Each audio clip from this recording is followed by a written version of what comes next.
anyone else in my eyes. You know, yeah, you gonna get hit. It's a fight. He gonna get hit too. It's a fight, you know, but. Gervonta, Tank Davis, and Terence "Bud" Crawford, two elite fighters from completely different weight classes, somehow have a rivalry that's louder than the opponents they actually face in the ring. This time, the tension didn't play out on social media or through vague online posts. It unfolded live on television. And this goes beyond simple trash talk or headline-chasing bravado. There's real emotion behind it. This one runs deeper. Let's get into what really sparked it. If we was to fight right now on the streets, I'll break your fucking neck. And that's on my kids. And you know it, I know it, and the whole world know it. And I'm not talking about no fighting in the ring. If me and you was to fight outside, I would break your neck. First, let's clear something up. Tank Davis and Terence Crawford don't compete in the same weight division, and they've never faced each other inside the ring. But not every rivalry begins with sparring sessions or fight contracts. Some feuds are driven purely by pride. He would never even think about to come up to 154. What about 47 though? Yes, if he get to pick his opponent. But Tank would never come from 35 to 54. Y'all got into it on social media around that time. Is that just you being competitive, like when that happens? Or I just really don't like that dude. Why though? Cause I just don't like him. Like I really don't like him. That's like, just not your cup of tea. That's just not your. I don't like nothing about him. I just feel like he just one of these little arrogant little dudes that's using what he got to shield him. He got a lot of security guards around him, and he in the limelight and stuff like that. But in certain situations, he wouldn't be acting like that. Do you like him as a fighter though? Yeah, he's a damn good fighter. Yeah. But like his core personality and his ways. Tank has long been seen as a poster boy of boxing's new era, stylish, unbeaten, and feared for his knockout power. Or at least that was a perception before he shared the ring with Roach. But we'll circle back to that in a moment.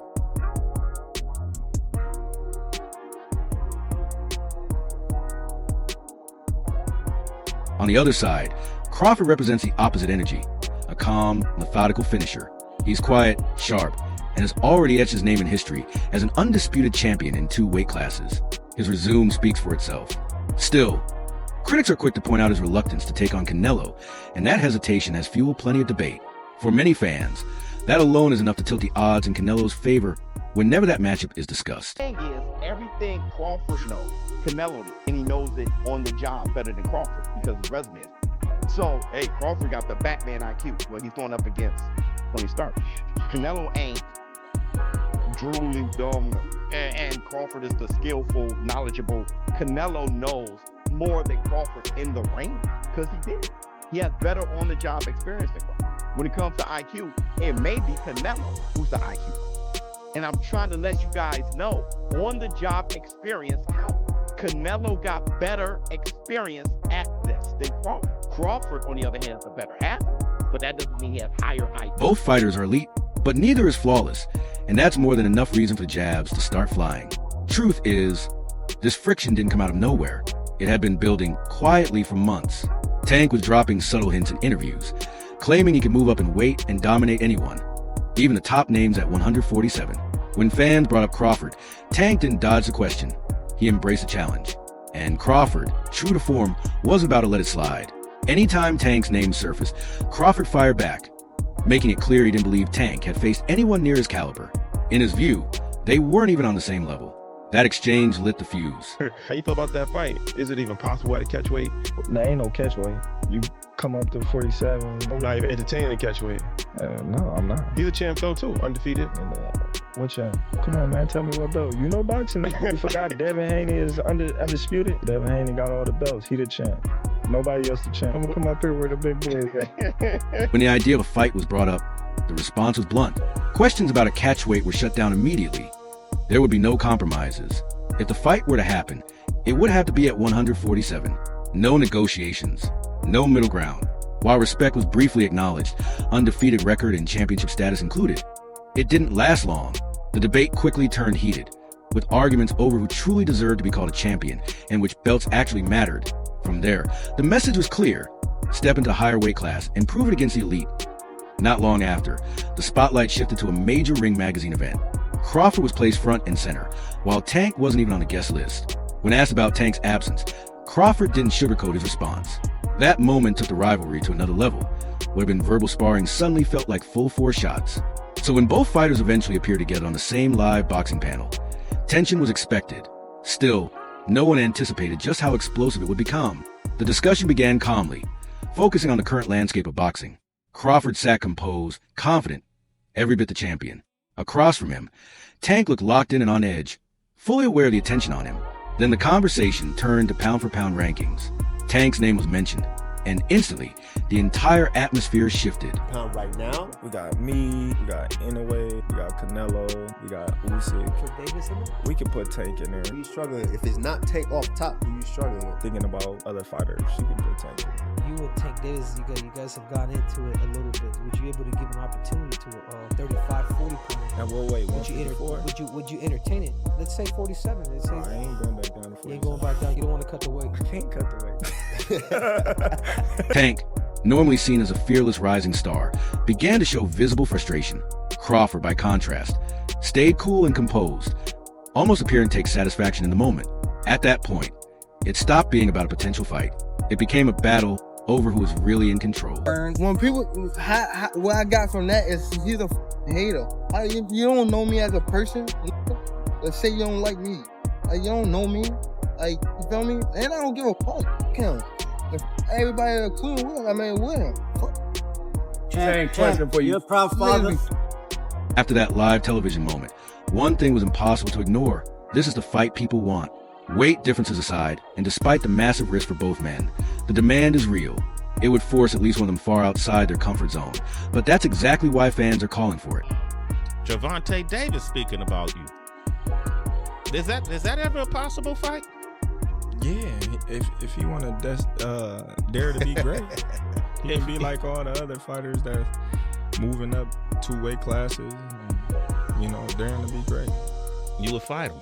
Man, tell him to come up there. He got to come to win 54. He said I got a glass chin, so tell him come and touch him. Wow, man. Gervonta said you got a glass. He said I got a glass chin. Tell him come and touch it. At 147? At 147. I'll make 147. Ooh, see, oh man. We're gonna have a free count. Then what the people gonna say? Oh, he's beating up on little guys. Fans are eager to see Tank's punching power challenged by a fighter with world-class defense.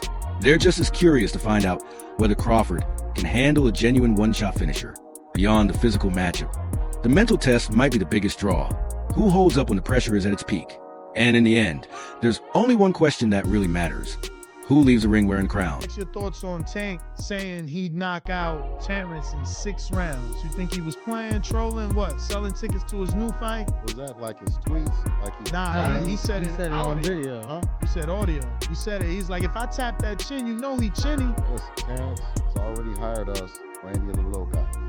Anybody 130, 26, 30, 35, Jay Russell, Tank Davis, cannot go to get to Terence Crawford without going through us. Rolly Romero, leave Earl Spence alone. You see what I'm saying? You come over here and you get that ass whooping too. You know what I mean? Leave them big guys alone. Stop trolling them, right? They're best 147 pounders in the world. And they're the best 140 pounders. And Tank even admitted himself. He believes the fight would be straightforward if not for the obvious size gap between them. For sure, we're gonna do easy work challenge. My name's 6 fights. Tell me easy work or challenge, all right? So we got Devin Haney. Easy work. Shakur Stevenson. Easy work. Keyshawn Davis. Super easy work. Super? Damn. Lomachenko. I don't know. I haven't seen him in a minute. I say he a challenge because he a vet. Crawford. The only reason why I say a challenge because his size. He a way bigger than I. The last one, Mama. Challenge. Gotcha.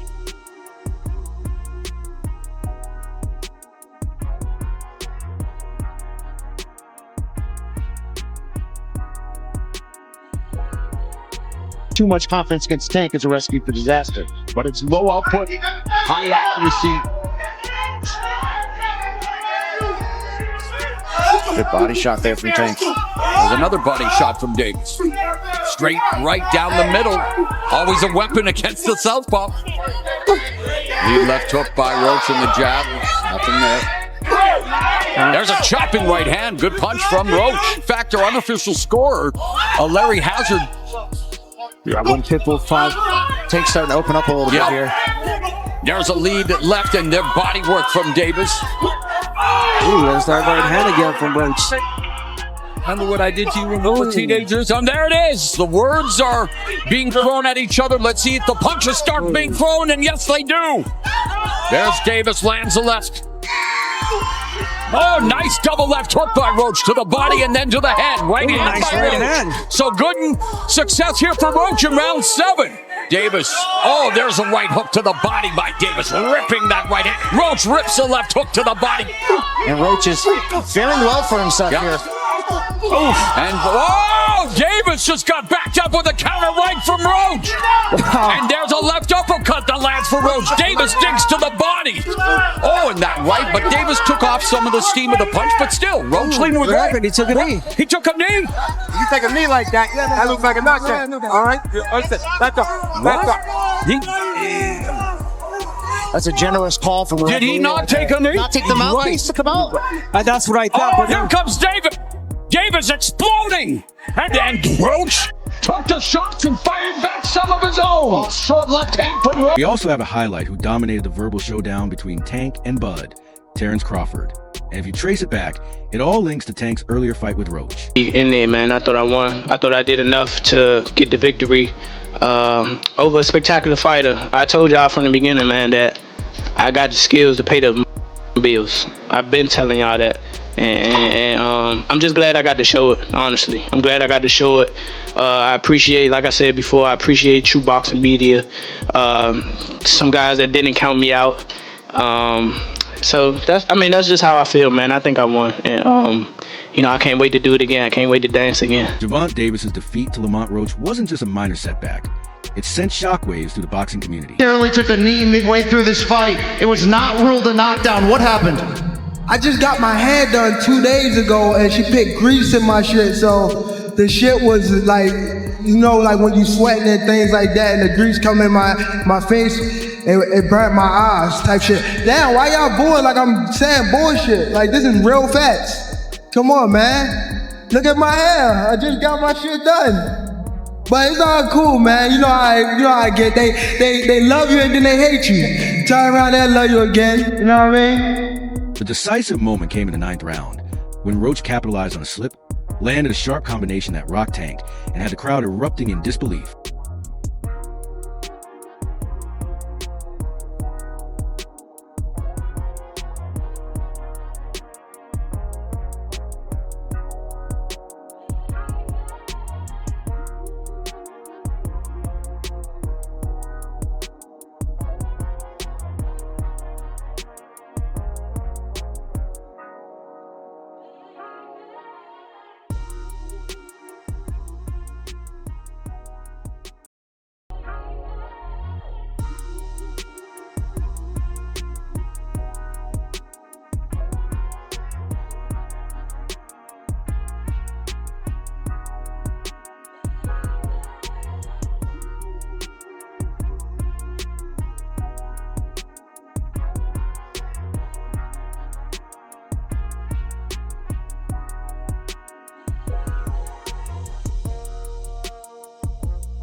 Should have been ruled a knockdown. Roach landed it clean. Tank's glove briefly touched the canvas, but the referee waved it off. Still, anyone watching could see the truth. Roach was outboxing him, outworking him, and clearly hungrier for the win. He earned that victory. Terence Crawford didn't hold back either. On live TV, Bud called out the controversial call, insisting the knockdown was real, that Roach had been robbed, and that Tank's flaws were exposed. He took several shots at Tank, painting him as overhyped and underperforming. And Tank could respond in kind. The boxing world watched, and instead of defending him, people were challenging him. I could have stopped him. It's me. Definitely my fault. It's all right. You know what I mean? You live and you learn. I definitely could have. That was on me too. That was on me for sure. Cause I ain't pick it up when I supposed to pick it up, and I could have definitely did more. Just a lot going on, but again, it was myself, you know. But I go to the gym and, you know, get back to the drawing board and, you know, train a little harder. Tank's reputation just suffered one of the biggest blows of his career. But that's exactly why a matchup with Bud Crawford isn't just hype, it's essential. If Tank wants to reclaim his status, make a statement, and silence the doubters, there's only one path. Face the pound-for-pound king head-on and prove he still belongs among the elite. Strategically, Crawford didn't shut the door on the fight, but he didn't roll out the red carpet either. Instead, he set a challenge. Take care of Keshin Davis first. And make no mistake, Keshin isn't a warm-up. He's a legitimate threat to anyone in the division.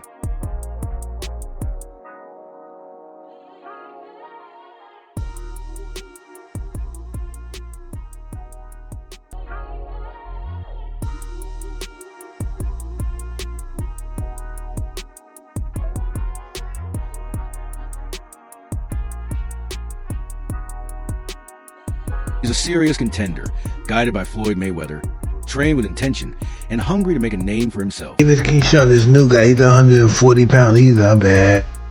Yeah, Keyshawn Davis. That's him right there, isn't it? Ooh, no, I thought he was. Ooh, right here. Oh, yeah. He's a young guy. Nice combination. He's quick. Yeah. Ooh. He's a harder puncher. And if Tank takes on that challenge and comes out victorious, the hype for a showdown with Bud Crawford only grows. But if he avoids it, the story changes, and those lingering doubts turn into undeniable questions. Meanwhile, there's a wild card, Floyd Mayweather. Even if Floyd isn't directly in the ring, his influence is everywhere. Keshin trains under him. Crawford holds him in high regard, and Tank is still trying to step out of Floyd's shadow. Though right now, it seems like he's more trapped in it than ever. Now I got a chance to be around Floyd Mayweather. He been calling me now, he texting me now. The whole last camp, I was in Floyd's gym. He closing down the gym for me. I'm working pads with him. He working pads with me and my brother Kelvin. Me and Kelvin sparring in front of Floyd. Like, he coaching us. Like, now it's like, damn, Shakur, Terence, and Floyd now. So, man, I honestly think that's God. Like, if you really look at it, what professional fighters out here just have a strong circle as strong as like ours. Like, you got the best prospect, then you got Shakur, then you got Terence Crawford, and then outside of our circle, we got Floyd Mayweather also tapping in with us. You know what I mean? Like, our circle is really crazy. It's really crazy, and it shows to where when we fight, it's always our opponents. It's like it's never a close fight.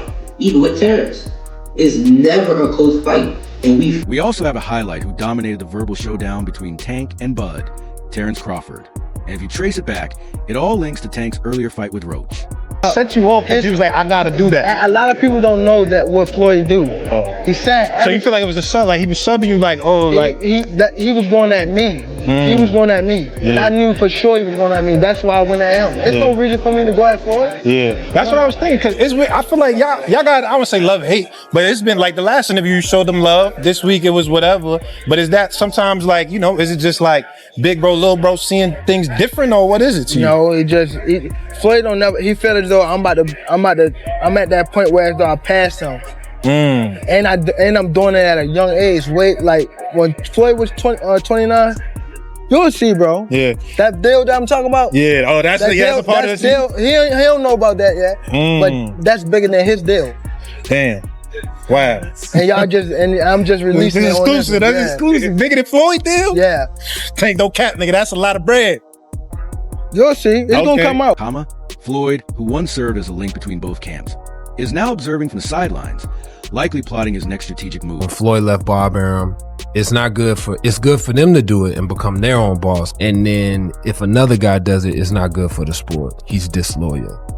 And what's wrong with Tank saying he want to be his own boss? And honestly, I've been there. The relationship between them two is very toxic. It's a toxic relationship. It's up and down and up and down. And I'm not going to elaborate to everything that I know, but it's a very toxic relationship. And that's why when I tweet stuff, I don't tweet often, but when I tweet, I may fire off 50 tweets in the day. And that's why when I tweeted certain things about the relationship, Tank retweeted it because he knows. Like, I'm not just gonna say what it is. It's a very toxic relationship.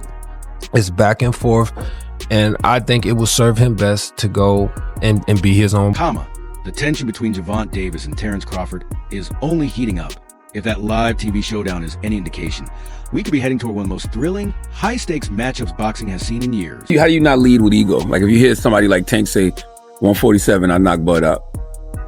Well, you just talking. Mm-hmm. You know, he got the confidence in himself that he believed that he can do that because he's been knocking all these fighters out that he's been in the ring with. You know, so no knock to Tank, but there's definitely levels. You know, and if he come up to 147 and he's thinking he's just gonna knock Terence Crawford out, got another thing coming. So that's the fight you would make happen? If he wanted to come up to 147? Yeah, I'll stay at 147 for him. That's a big money. That's a big fight, yeah. It's a big money fight. You know, yeah. So Spence. But then what? Everybody gonna say he. That wraps up today's video. If you like what you saw, make sure to hit the like button, subscribe, and tap the bell so you don't miss any of our future content. Drop your thoughts in the comments below. We want to hear from you. Stay tuned, and we'll see you in the next video.